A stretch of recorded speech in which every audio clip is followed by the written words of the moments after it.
자, 그래서 이렇게 정지된 물체와 운동하는 물체를 우리는 운동 상태인 빠르기와 방향으로 구별할 수 있는데 그 중에서 물체가 어느 방향으로 움직이냐? 그거는 여러분들 우리가 오른쪽, 왼쪽, 위, 아래라고 하는 한국말로 표현하고요.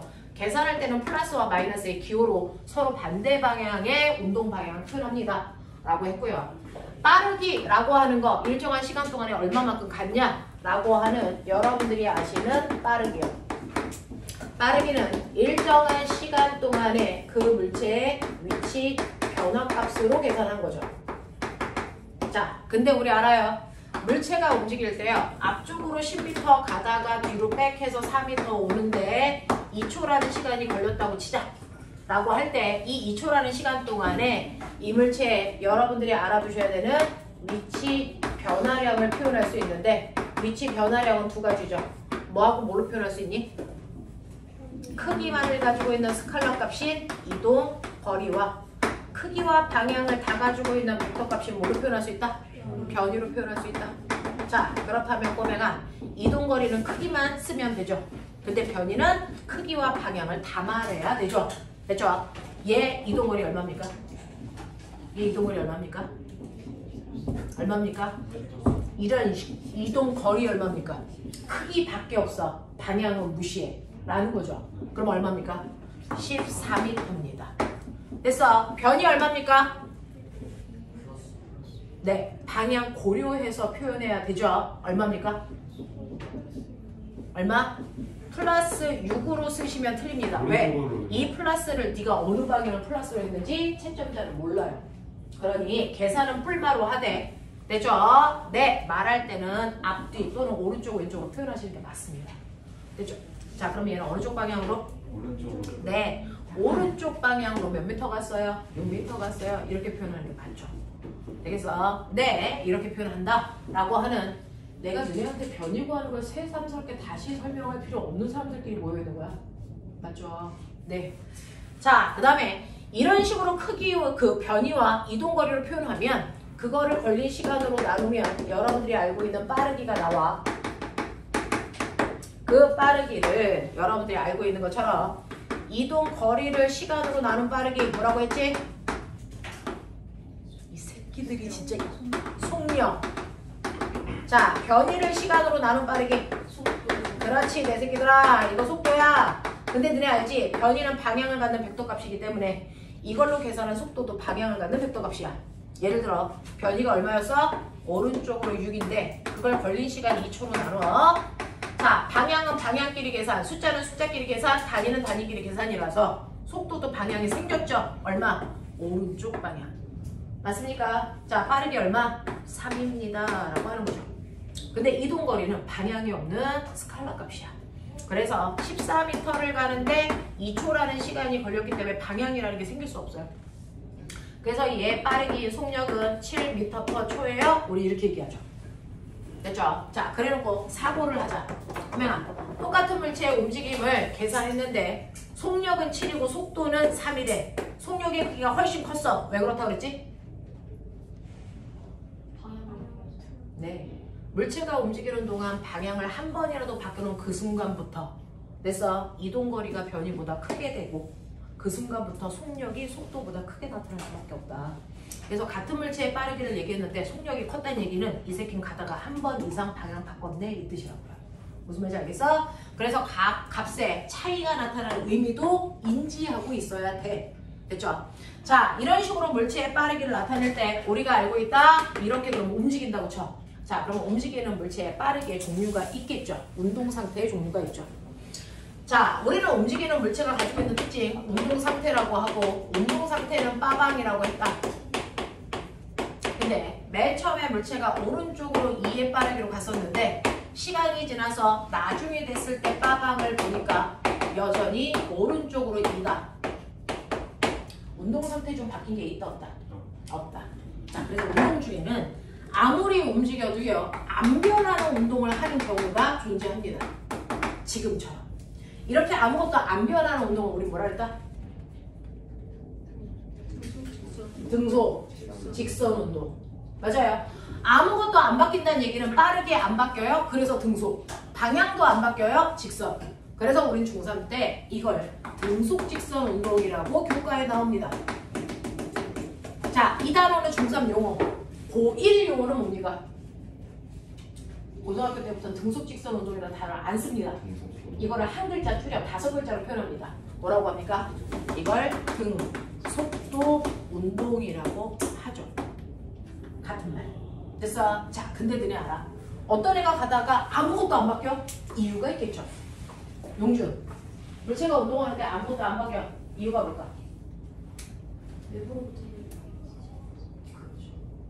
물체가 운동하는데 아무것도 변하지 않는다는 건 운동하는 물체에 빠르기나 방향을 변화시킬 수 있는 능력을 가해주지 않았다는 거죠. 그럼 우리 배웠어요? 빠르기나 방향을 변화시킬 수 있는 유일한 능력, 알짜힘. 그걸 받지 않았다는 겁니다. 맞죠? 그래서 아무것도 안 변하는 운동은 물체가 운동하는 동안 어떠한 알짜힘도 받지 않아 어떤 변화량도 생기지 않는다. 자, 이 얘기 해준 사람이 누굴까요? 누가 저렇게 얘기했어요? 뉴턴. 뉴턴의 운동 법칙. 몇 번째 법칙입니까? 어떤 힘도 주지 않으면 물체는 어떤 운동 상태도 변하지 않아 처음의 운동 상태를 그대로 유지하려는 성질을 갖는다. 들어봤습니까? 그래서 처음에 정지되어 있으면 시간이 지나도 정지한 상태를 유지하려고 해. 거짓말. 정지관성이 성립해. 맞습니까? 운동하는 물체에 어떤 힘도 주지 않으면 처음에 운동 상태를 그대로 유지하려는 관성이 붙습니다. 그건 뭐라 합니까? 운동 관성. 그게 바로 뉴턴의 몇 번째 법칙입니까? 제1법칙. 그래서 관성 법칙입니다. 맞아? 그러면 관성의 크기는 누가 더 커요? 관성의 크기를 비교할 때 뭘 알면 됩니까? 강호동 아저씨의 관성이 클까요? 유치원생의 관성이 클까요? 왜요?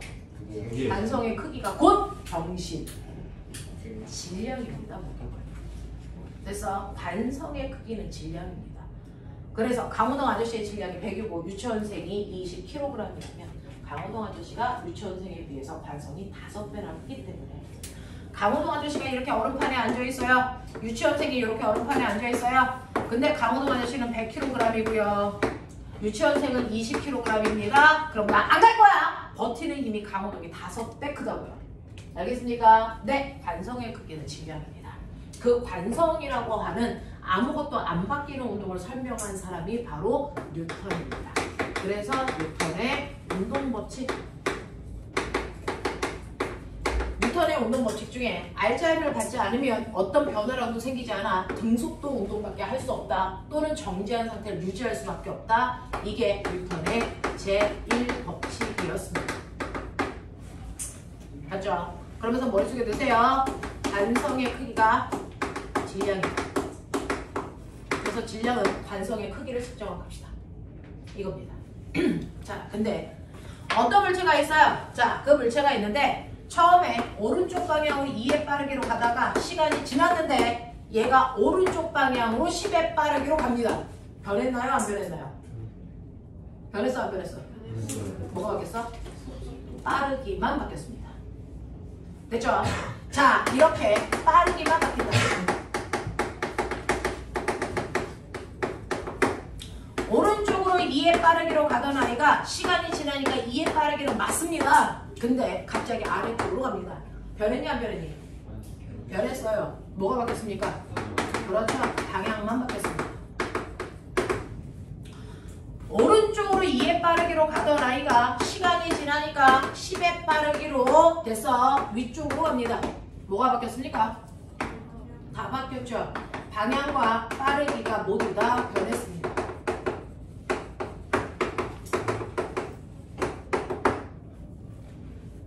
자, 안 변하는 건 됐어? 왜 안 변하는지 설명했어요? 변하는 이유는 뭡니까?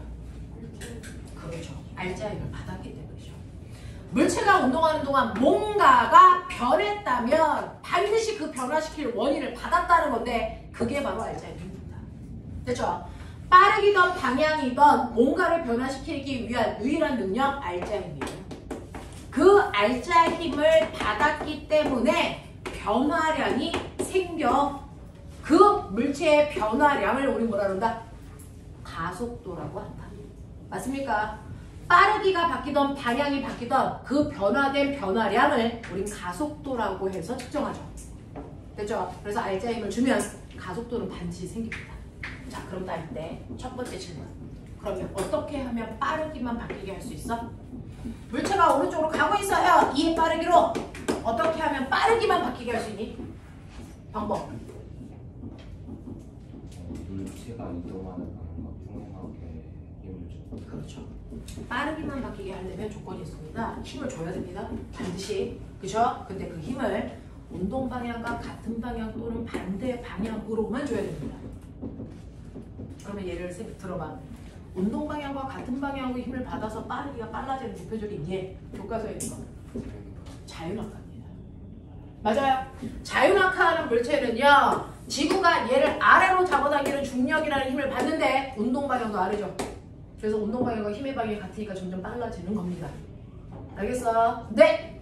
또 운동 방향과 반대 방향의 힘을 받아서 빠르기가 점점 줄어드는 운동 뭐 있습니까? 운동 방향과 힘의 방향이 정반대인 거. 뭐 있어요? 연직상반 운동입니다. 연직상반 운동입니다. 요 단어 교과서에 다 나옵니다. 기억하세요. 자유, 낙하 운동하고요. 연직상반 운동. 이 두 가지가 빠르기만 바뀌는 대표적인 운동이고요.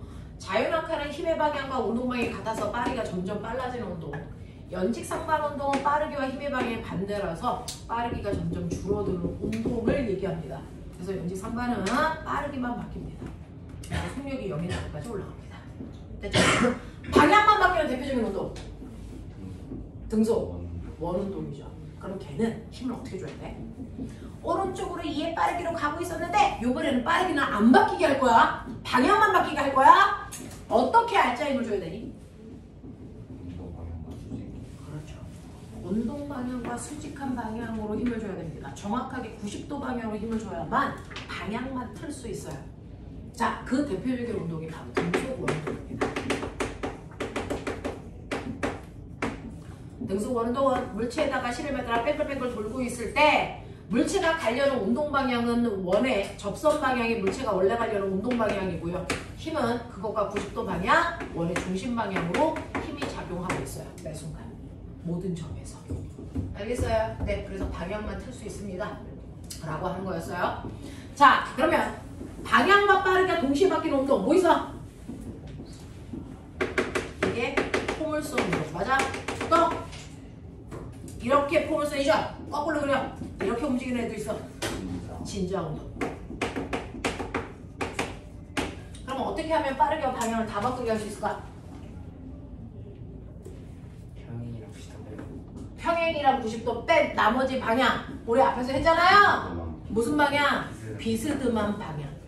알겠어? 운동 방향과 비스듬한 방향으로 힘을 주면 빠르게 방향 다 바뀌게 할 수 있고 그 경우가 포물선 운동하고 진자 운동이 이 경우야. 그래서 이렇게 뭔가가 바뀌려면 반드시 그걸 변화시키는 R자 힘이 필요하다. R자 힘이 필요하고 그 R자 힘에 의해서 물체의 변화량인 가속도가 생겨.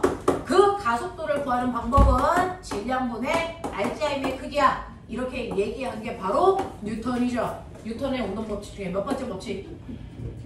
제2 법칙. 무슨 법칙? 가속도 법칙. 이거죠.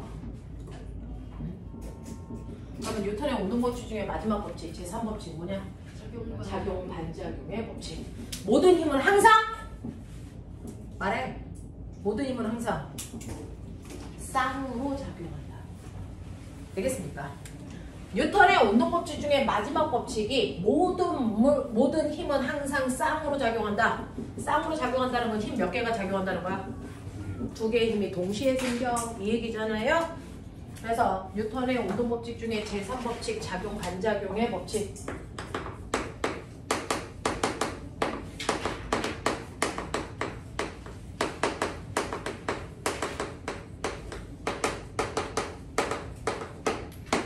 모든 힘은 항상 쌍으로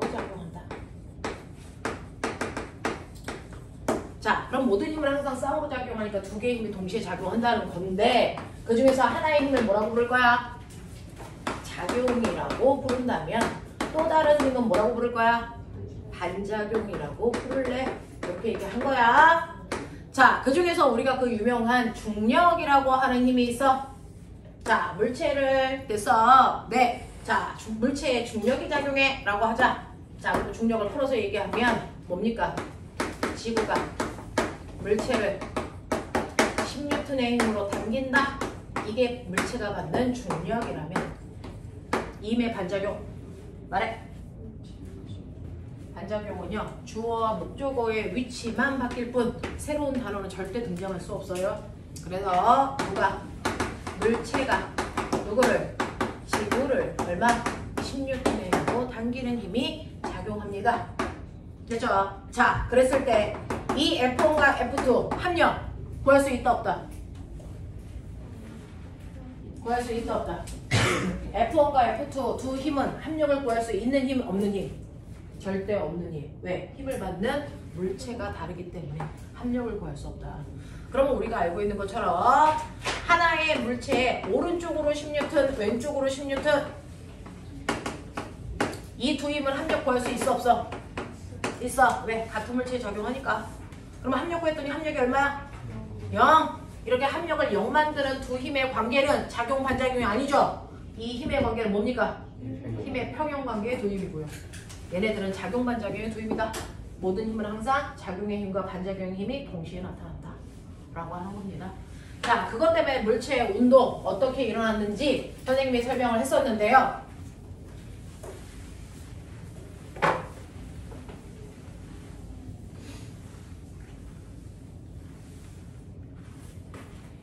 자, 보시면요. 첫 번째 레벨 1의 문제였어요. 기억나요? 자, 이렇게 물체가 있었는데요. A, 2kg짜리 물체 B, 1kg짜리 물체와 바닥 사이 마찰은 없고요. 제가 오른쪽에서 30N의 힘으로 밀었어. 그럼 마찰이 없는 매끄러운 면이니까 밀면 밀리겠죠? 예, 갑니다. 자, 가면서 얘네들은 점점 속력이 빨라지는 등가속도 운동합니다. 그죠? 자, 물체의 운동에 작용한 알자 힘은 얼마? 내가 준 힘이 모두 다 알자 힘으로 쓰였습니다. 마찰이 없기 때문에. 그랬을 때 이 두 물체가 갖게 되는 가속도는 얼마? 라고 하는 가속도는 M분의 F죠. 그러니 30N의 힘으로 3kg를 민 겁니다. 그래서 3분의 30으로 두 물체는 각각이 10의 가속도로 가요. A의 가속도도 10, B의 가속도도 10이라는 얘기입니다. 됐죠? 자, 그랬을 때 내가 30N의 힘을 줬는데 A도 움직였고 B도 움직였다는 건 나의 힘을 나눠 썼다는 얘기입니다. 그렇죠? 그러면 A 혼자서 쓴 힘이 얼마인지 궁금해? F는 MA. 그 중에서 A 혼자서 쓴 힘이 궁금하면 A 값으로 계산하면 돼. 됐죠? B 혼자서 쓴 힘이 궁금해? 그러면 F는 MA 중 B 값으로 계산하면 B 혼자서만 쓴 힘이 나와. 됐어? 이걸 우리는 운동방정식이라고 합니다. 그 중에서 A는 2kg고 A의 가속도가 10이니까 A 혼자서 20N의 힘을 썼네? 뒷뜻. 자, B는 1kg고 가속도가 10이니까 B 혼자서 쓴 힘이 10. 그래서 두 개를 합하면 내가 준 30 나와야 돼. 그랬을 때 힘을 F1 혼자서 그래서 내 A 혼자서 20을 쓰고 F2 B 혼자서 10N을 쓰는데 힘을 똑같지 않고 20과 10으로 나눴을 때 기준은 뭐였다? 질량 비율이 힘을 나눠 쓰는 기준이 된다. 문제는. 됐죠? 그래서 힘의 비율이 2대 1이기 때문에 나눠 쓰는 힘도 2대 1로 나오는 게 맞다라는 겁니다. 자, 그랬을 때 사람이 민 건 A만 밀었는데 B도 힘을 받았어. B는 누구로부터 힘을 받았을까요? A로부터 힘을 받았겠죠. 자, 그랬을 때 B가 A로부터 힘을 얼마만큼 받았을까? 이 얘기죠. 자, 사람이 A를 밀면 A가 가려고 앞에 있는 B를 밀어요. 됐죠? 그래서 A가 B를 얼마로 민 겁니까? 10N의 힘으로 민 겁니다. 그래서 B는 10이라는 힘을 받게 된 거죠. 자, 근데 그 힘에 뭐가 생겨야 돼? 반작용이 생깁니다.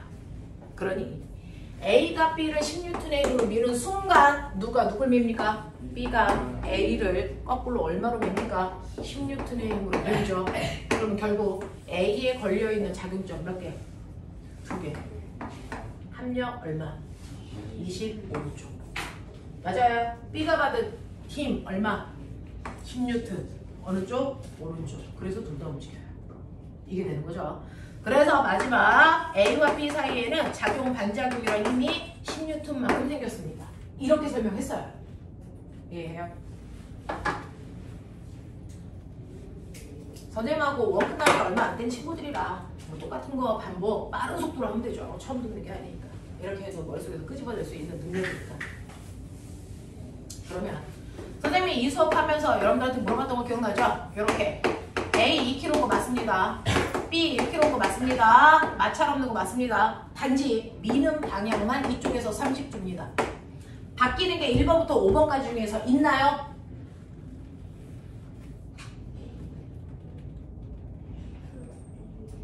네, 5번만 바뀝니다.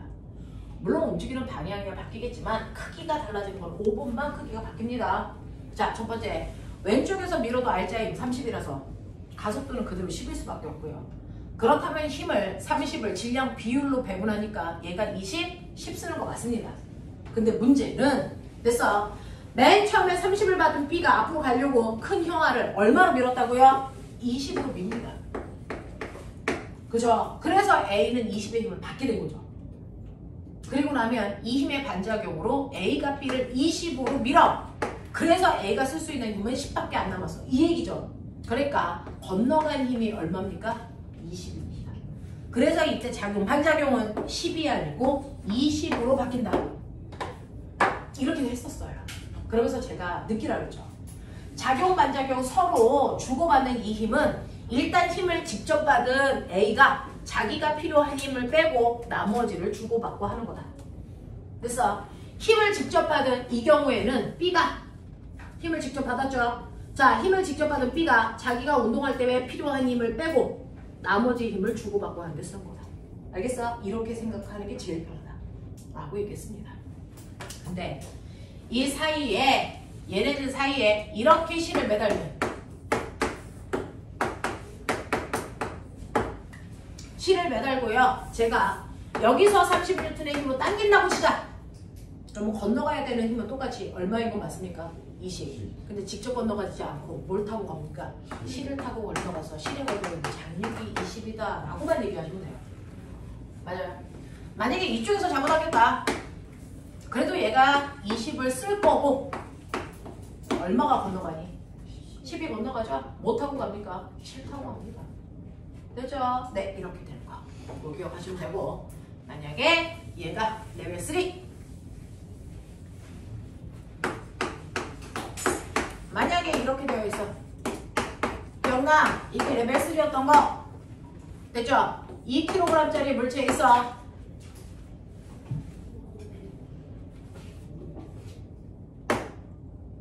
얼마야? 좋아. 어떻게 해도 조화롭지 않구나. 이렇게 치자. 알짜인 얼마? 30이죠. 그죠? 얘 무게가 대롱대롱 매달려 있는 물체의 무게가 전체로 움직이는 알짜 힘을 만든다. 그죠? 그래서 이때는 알짜 힘은 대롱대롱 매달려 있는 물체의 무게 30N이고요. 두 번째, 가속도의 크기 M분의 F. 맞지? 자, 알짜 힘은 30인데 움직인 물체가 몇 킬로짜리야? 5kg짜리입니다. 가속도 얼마? 6. 되겠어? 자, 그랬을 때 세 번째, A 혼자서 쓴 알짜 힘, B 혼자서 쓴 알짜 힘 구하셔야죠. 운동방정식 F는 MA 하셔도 되고요. 힘을 3대2로 배분한다 라고 생각해도 되고요. 자, 그래서 3 곱하기 6 하시면 이 얼마? 18N. 됐죠? 네, 그래서 얘를 A로 보고 얘를 B로 볼게요. B라는 물체는요 라고 하면 2 곱하기 6 얼마? 12N. 그래서 힘을 3대2로 나눠 쓴 거 맞고요. 전체 합하면 30 되는 것도 맞고요. 됐죠? 자, 그랬을 때 이 장력이 얼마게? 16년. 얼마입니까? 네, 당연히 이 장력을 받아서 움직이는 게 B이기 때문에 B가 받은 알짜 힘이 장력과 똑같겠죠. 그래서 다섯 번째 실에 걸려있는 장력은 12N이에요. 이렇게 하셔도 되고요. 힘을 분석해서 풀어도 돼요. 자, A가 받은 힘 A가 받는 실제 힘 몇 개? 2개. 아래로 잡아당기는 중력 얼마와? 30과. 근육 못 가게 C 잡아당기는 장력 T가 있겠죠. 근데 중력이 더 크니까 중력 방향으로 움직였어. 그래서 중력에서 장력을 빼면 A가 쓰는 알자 힘 얼마가 나온다? 18이 나와야 된다. 그러니까 장력은 얼마다? 10이다. 이렇게 해도 된다. 알겠어? 힘은 여러분들이 분석하시면 돼요. 용준 이해돼? 오케이. 자, 레벨 4 마지막.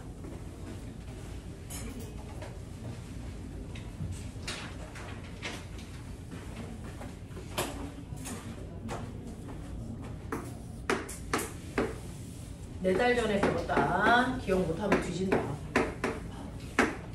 자, 여기요. 이 아이 조화롭게 해. 2kg A 3kg B 넷째 1번 알제이 얼마? 10N이죠. 이쪽으로 30N 이쪽으로 20N이지만 두 개가 반대 방향으로 작용하기 때문에 알자임은 B쪽 방향으로 10N이다. 이렇게 얘기했어요. 두 번째 가속도요.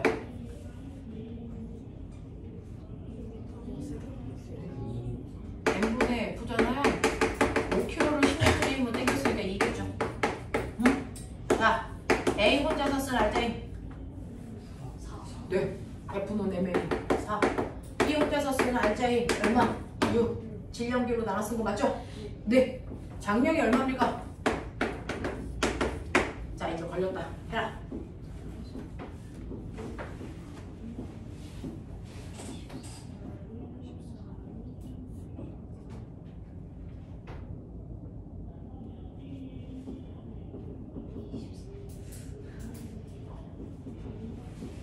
지성, 단말해.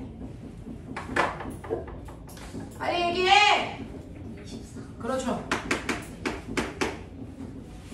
왠지 알아요? 야, 중1 꼬맹이도 한다. 여기 봐라, 분석. 여기 아래쪽으로 중력 30, 위쪽으로 장력 T. 아까 해드렸죠? 근데 이 새끼 뭐예요? 내려가요. 그러면 이쪽 힘이 더 크다는 얘기입니다. 그래서 중력에서 장력을 빼면 바로 B가 쓴 알자임 얼마 나온다? 6 나온다. 이 얘기죠. 그러니 장력은 얼마여야 된다? 24가 아닐 수가 없습니다. 내가 저 아이를 이렇게 키웠습니다. 열나게 키웠죠.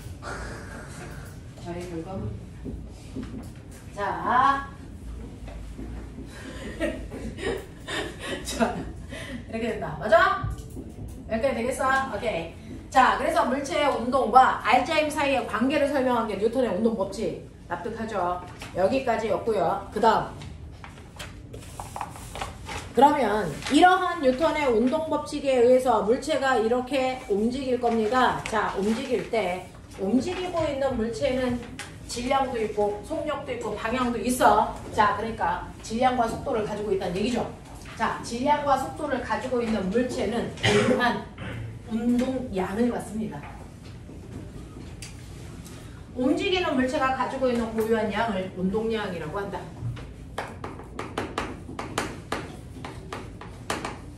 맞죠?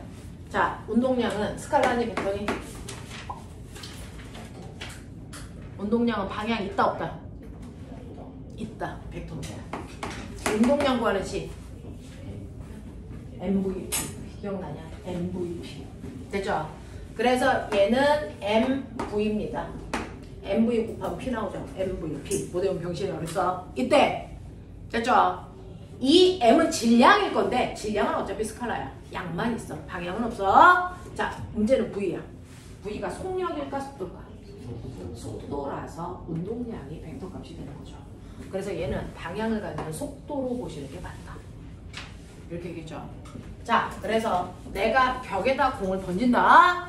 자, 2kg짜리 A라고 하는 공을 벽을 향해 던집니다. 2의 빠르기로 캐치볼. 그럼 벽에 부딪히는 순간 얘는 튕겨 나옵니다.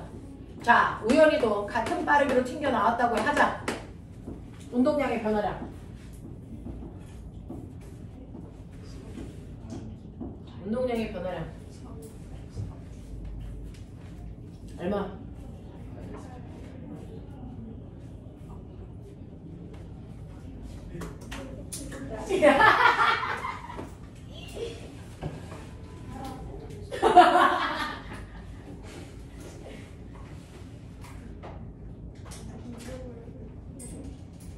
얘 움직일 수 있지? 근데 뭐 바퀴 힐 빠져갖고 안 되지. 같은 새끼. 고장난 거 가지고 지랄이. 잠깐. 네 거야? 네 건데 왜 얘가 가지고 있어? 제가 좀 던졌어요. 아, 너네 둘이 아는 사이야? 아니요. 아 모르는 사이. 뭐 하는 거야? 아는 거야, 모르는 거야? 처음 보는 사이. 아, 처음 보는데 이거 막 던져? 네. 네가 마음에 들었나 보다, 야. 그거 아닌 것 같아요. 약간 재수없나 보다, 야. 그런 거 같아요. 그런 거 같아. 야, 너 상암이야? 얘는 상암인데? 처음 보는 사이. 그렇구나. 얘 이름이 바퀴벌레일까, 매미일까? 바퀴벌레. 매미처럼 생기진 않았어. 난 매미처럼 생겼는데? 너 매미한테 미안하잖아. 봐봐, 매미처럼 생기지 않았어. 아, 그래서 넣어준 거. 그런 거 같아요. 자, 운동량의 변화량이 얼마나 돼? 정규, 운동량의 변화량이 얼마야? 네 생각을 그냥 얘기해. 어차피 이거 다 찐따들의 모임이야. 얼마? 8이죠. 운동량의 변화량이 8입니다. 왜? 자, 운동량은 방향에 있는 벡터 값이라 그래서 오른쪽 방향을 플러스 방향으로 하면 정반대 방향인 왼쪽 방향은 뭘로 놔야 돼? 마이너스. 이것 때문에 고등학교에서 싸그리가 틀립니다. 방향 놓는 거 하셔야 돼요. 그랬을 때 운동량의 변화량은 아까 맨 처음에 선생님이 살짝 하고 넘어갔었는데 모든 변화량은 나중 값에서 처음 값 빼는 게 변화량이야 이랬어요. 나중은 튕겨 나왔을 때 운동량인데 2kg짜리 공이 튕겨 나왔겠죠. 자, 운동량은 MV이기 때문에 마이너스 방향으로 4만큼의 운동량 가지고 있고요. 처음 운동량은 플러스 방향으로 4만큼 가지고 있는데 이 둘의 차이라 그랬으니까 운동량의 변화량은 마이너스 8이지만 쓸 때 이렇게 쓰면 안 된다 그랬어요. 네가 어느 걸 마이너스로 넣는지 선생님은 몰라요. 되죠? 그래서 왼쪽 방향으로 8만큼의 운동량의 변화량이 생겼습니다. 이렇게 표현하는 게 맞다 그랬습니다. 되죠? 자, 운동량이라는 건 움직이는 물체가 가지고 있는 운동관성의 크기예요. 운동관성의 크기. 운동하고 있는 물체의 고유한 양. 운동관성의 크기, 운동량. 맞죠? 이거 벡터 값입니다. 자, 근데 운동량이 변했어요. 충격을 가. 됐죠? 자, 그럼 멋진 말. 운동량의 변화량은 뭐라고 할래?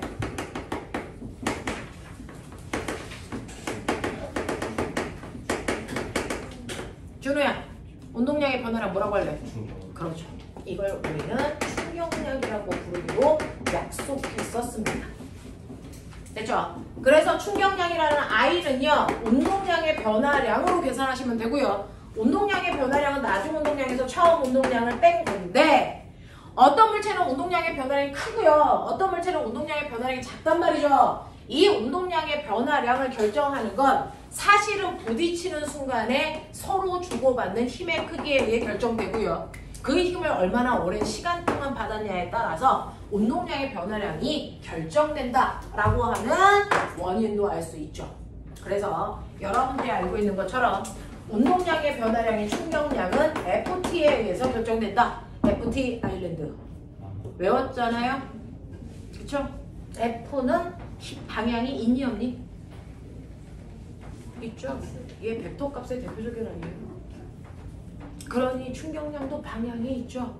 그러니까 이 아이의 운동량의 변화량이 왼쪽 방향으로 8이라는 얘기는 충격량이 왼쪽 방향으로 8만큼 생겼는데 그 왼쪽 방향으로 힘을 받았기 때문에 그런 일이 발생했다 라는 거예요. 그래서 충격량 방향은 힘의 방향입니다. 당연하겠죠. 이런 얘기.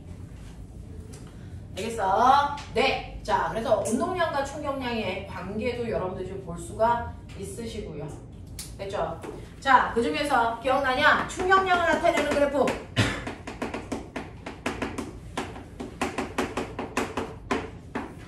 그랬을 때 여기가 T, 여기가 F. 그랬을 때 이렇게 되어 있어. 충격량 어디 있어? I 어디 있어? 면적.